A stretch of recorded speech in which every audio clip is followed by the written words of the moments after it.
თქვენ რატო გაგიჩნდათ ამ თემაზე წერის სურვილი?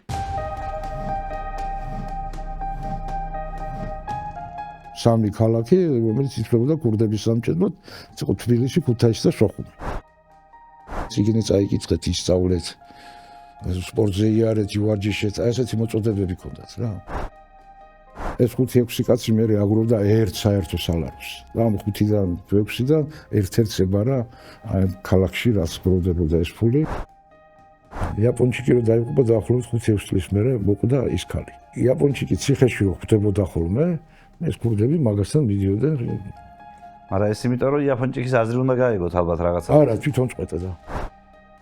როდესაც ამათი დამოკიდებულება შეიცვალათ ცხოვრების მიმართ და აღმოაჩინეს რომ რატომ უნდა მოკვდე მაინც და მაინც 40 წლის შეგიძლია 70 წლამდე და ხუშიანი სიცხოვრო და გამოუჩნდათ უკვე პირადი მსვლელები და დაჯავშნული მანქანები და მთელი ვისგან იცავენ თავს ამ დროს?